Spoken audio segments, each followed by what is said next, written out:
Hello friends, I am champion Mahipal. आज हम जावा के बारे में सीखने जा रहे हैं। तो सबसे पहले हम जानेंगे जावा के इंट्रोडक्शन कि मीन्स जावा होता क्या है एक्सेट्रा। तो जावा एक प्रोग्रामिंग लैंग्वेज है एज वेल एज एक फ्रेमवर्क है। जावा कई चीज़ों के लिए यूज़ आती है, software development, web development etcetera. तो सबसे पहली बात आती है ये डेवलप किसने की थी और कब की थी।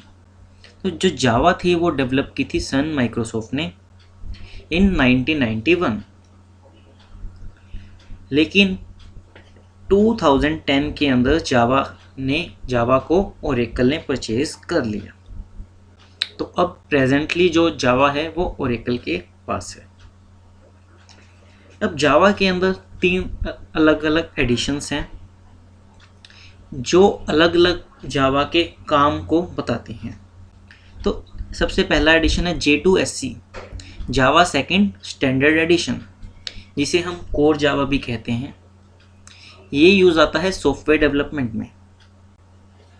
देन आता है J2EE, जावा सेकंड एंटरप्राइज एडिशन, जो कि वेब डेवलपमेंट के लिए यूज़ आता है एंड जिसे हम एडवांस जावा भी कहते हैं।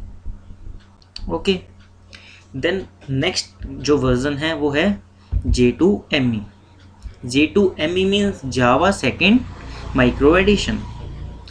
जो J2ME है वो यूज़ आता है जो हमने चिप लेवल की, माइक्रो लेवल की प्रोग्रामिंग करनी होती है वहाँ पर।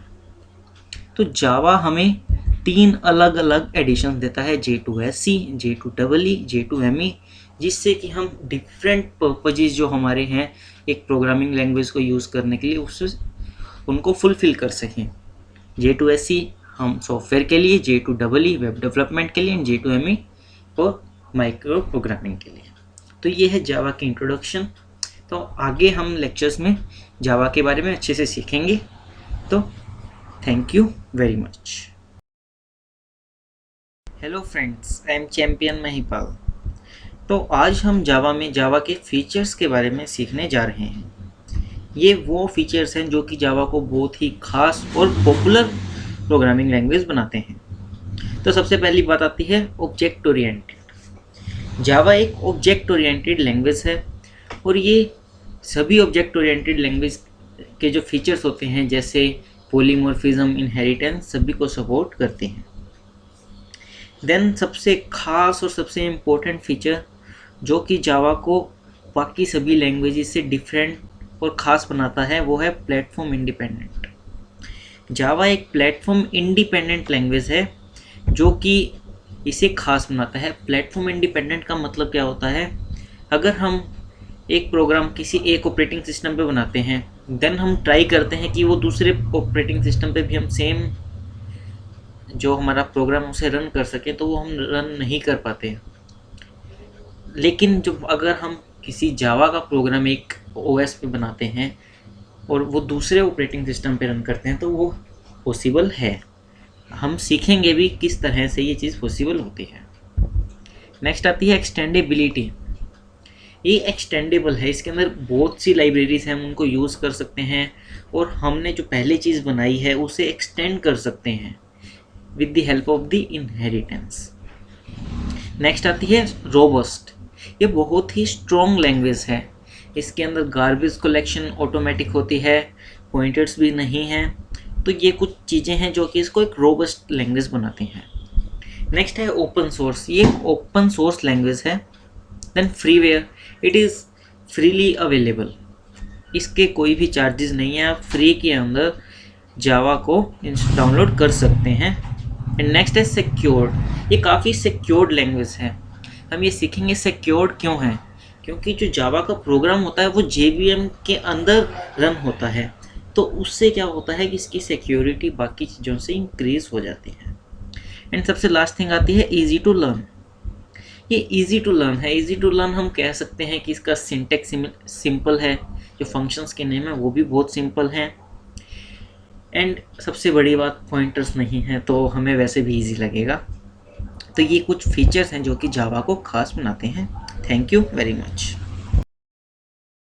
Hello friends, I am champion Mahipal. तो आज हम जावा में ये चीज़ के बारे में जानने जा रहे हैं कि जावा प्लेटफॉर्म इंडिपेंडेंट कैसे है। तो आइए इस लेयर्ड आर्किटेक्चर से सीखते हैं कि कैसे जावा किस तरह वर्क करती है। तो जो सबसे पहले हमारे पास लेयर आती है hardware layer. Then hardware layer के ऊपर एक लेयर होती है ऑपरेटिंग सिस्टम की लेयर।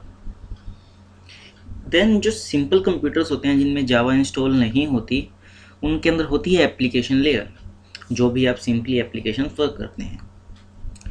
बट जब जावा हम इंस्टॉल करते हैं तो वहाँ पर एक लेयर एक्स्ट्रा आ जाती है, JVM layer, that is Java virtual machine. Java virtual machine क्या करती है, जो बाइट कोड्स होते हैं कंपाइल करने के बाद किसी भी प्रोग्राम के, उन्हें एग्जीक्यूट करने का काम करती है। ये एक फ्रेमवर्क है, ये एक प्लेटफॉर्म है। सभी के सभी जावा के प्रोग्राम जो होते हैं वो JVM के अंदर ही एग्जीक्यूट होते हैं। यही रीज़न है कि जो जावा है वो मोर सिक्योर्ड है बाकी किसी लैंग्वेज से। तो अब जो JVM है वो बाइट कोड को एग्जीक्यूट करता है। ओके, तो अब होता क्या है, ये देखिए, जावा का कोड है, हम उसे कंपाइलर के थ्रू कंपाइल करते हैं बाइट कोड में। हर एक जो हमारा ऑपरेटिंग सिस्टम होता है उसका अपना, उसके अंदर हम JDK जावा डेवलपमेंट किट जिसे बोलते हैं वो रखी जाती है। उसके अंदर एक कंपाइलर प्रेजेंट होता है। वो कंपाइलर डॉट जावा फाइल को बाइट कोड के अंदर, जो कि डॉट क्लास फाइल होती है, उसमें कन्वर्ट करता है। देन JRE भी हमें चाहिए होता है, जो कि JVM के अंदर होता है। वो JRE क्या करता है, जो हमारे पास बाइट कोड है वो ऑपरेटिंग सिस्टम के थ्रू इंटरप्रेट करता है और उसे आउटपुट में कन्वर्ट करता है। तो मीन्स हो क्या रहा है, JVM जो है वो बेसिकली प्लेटफॉर्म इंडिपेंडेंसी प्रोवाइड कर रहा है। ओके, और JVM खुद प्लेटफॉर्म इंडिपेंडेंट नहीं है। हम जब जावा इंस्टॉल करते हैं, जावा डाउनलोड करते हैं ओरेकल की वेबसाइट से, वो पूछता है हमसे आप कौन से ऑपरेटिंग सिस्टम के लिए आप जावा को इंस्टॉल करना चाहते हैं, कौन से ऑपरेटिंग सिस्टम के लिए जावा को डाउनलोड करना चाहते हैं। तो यहाँ पर एक डॉट जावा फाइल है जो कि किसी भी ऑपरेटिंग सिस्टम के अंदर हम उसे कंपाइल कर सकते हैं। देन वो सेम बाइट कोड के अंदर कन्वर्ट होगा, जो कि डॉट क्लास में होगा। ये जो डॉट क्लास वाली फाइल होती है, ये हर एक ऑपरेटिंग सिस्टम का अपना इंटरप्रेटर होता है, जो कि JVM के अंदर प्रेजेंट होता है, वो उसको एग्जीक्यूट करता है। और ये जो बाइट कोड होते हैं ये पर्टिकुलर सेम है सभी के लिए। तो मीन्स अब एक OS से आया 2 से, मैं इसको OS 1 पे ले गया तो प्लेटफॉर्म इंडिपेंडेंसी आ रही है, और OS 1 का इंटरप्रेटर उसको उस OS के हिसाब से इंटरप्रेट करके आउटपुट देगा। तो यहाँ पर अब दो चीज़ें यूज़ होंगी, एक तो होगा JDK, एक होगा JRE जावा के लिए। JDK जो है ये कंपाइलिंग का फंक्शन परफॉर्म करेगा, एंड JRE इसकी जो आउटपुट देनी होती है इंटरप्रेटर का, वो फंक्शन परफॉर्म करेगा। तो ये है वे किस तरह से जावा जो है प्लेटफॉर्म इंडिपेंडेंट है। Thank you very much. Hello friends, I am champion Mahipal. तो आज हम जानेंगे कि हमें जावा का प्रोग्राम बनाने के लिए क्या क्या चीज़ें चाहिए और उसे रन करने के लिए क्या क्या चीज़ें चाहिए। तो सबसे पहली बात आती है JDK। हमें सबसे पहली ज़रूरत होती है JDK, जो होता है Java development kit. Java development kit हमें चाहिए होती है हमारे जावा प्रोग्राम्स को कंपाइल करने के लिए। हमने जाना था पिछले लेक्चर्स के अंदर हमारे कि हम जावा का डॉट जावा नाम से प्रोग्राम सेव करते हैं, देन उसे कंपाइल करते हैं उसे बाइट कोड में कन्वर्ट करने के लिए। तो हमें JDK की रिक्वायरमेंट होती है। देन वी रिक्वायर JRE, हमें फिर JRE की ज़रूरत पड़ती है हमारे प्रोग्राम को रन करने के लिए। दैट इज़ बाइट कोड को इंटरप्रेटर के थ्रू रन करने के लिए हमें JRE की ज़रूरत पड़ती है। JDK एंड JRE हमें पैकेज के अंदर भी अवेलेबल मिल जाते हैं। ओके, देन थर्ड थिंग हमें रिक्वायर है, या तो हम टेक्स्ट एडिटर लें जैसे नोटपैड, या फिर हम IDE that is integrated development environment का यूज़ करें, जिसका एग्जांपल है नेटबीन्स। नेटबीन्स जावा के डेवलपमेंट के लिए ऑफिशियल IDE है। तो हम ये सब चीज़ें ओरेकल की वेबसाइट से बड़े इजीली डाउनलोड कर सकते हैं। तो आप भी अपने कंप्यूटर्स के अंदर ये सभी चीज़ें ओरेकल की वेबसाइट से डाउनलोड करके इंस्टॉल कर लीजिए, ताकि हम जावा के प्रोग्राम्स को रन कर सकें, उन्हें डेवलप कर सकें। तो ये इन सभी के लिए वहाँ से सिंपल पैकेज मिल जाता है, जो कि आपके ऑपरेटिंग सिस्टम का कंपैटिबल होना चाहिए। ओके, तो ये है रिक्वायरमेंट जो है हमें जावा को रन करने के लिए चाहिए होती हैं। Thank you very much. Hello friends, I am champion Mahipal.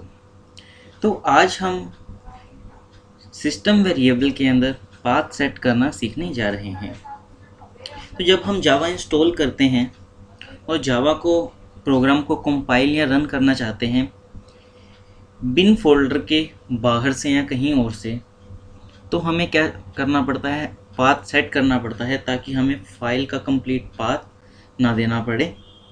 तो आइए देखते हैं हम हमारे सिस्टम वेरिएबल के अंदर बिन फोल्डर का पाथ किस तरह से सेट कर सकते हैं। सबसे पहले हम माई कंप्यूटर खोलेंगे, देन सी के अंदर प्रोग्राम फाइल्स, देन जावा फोल्डर में जाएंगे। वहाँ पर जेडीके फोल्डर के अंदर बिन फोल्डर ओपन करेंगे जिसका हमें पाथ सेट करना है। देन उसके अंदर हम किसी भी फाइल पे राइट क्लिक करेंगे एंड प्रॉपर्टीज़ पे क्लिक करेंगे। देन यहाँ पर एक लोकेशन के अंदर हमें उसका कंप्लीट पाथ दिखाएगा जो कि बिन तक होगा। हम उस पाथ को कॉपी करेंगे एंड इसे क्लोज कर देंगे। देन हमारे पास पाथ आ चुका है, अब हमें उसे सिस्टम वेरिएबल में सेव करना है। देन हम माई कंप्यूटर्स के अंदर प्रॉपर्टीज़ खोलेंगे, एडवांस सिस्टम सेटिंग में जाएंगे, एनवायरनमेंट वेरिएबल्स पे क्लिक करेंगे। देन यहाँ पर नीचे सिस्टम वेरिएबल के अंदर हम पाथ एडिट करेंगे। इसमें एंड के अंदर कंट्रोल वी करके सेमीकोलन प्लेस करेंगे एंड देन ओके। ये हमारा पाथ सेट हो गया। Then okay, then okay, then close. ये हो गया हमारा पाथ सेट। तो ये है हम किस तरह से हमारा बिन का पाथ सेट कर सकते हैं जावा के लिए। Thank you very much.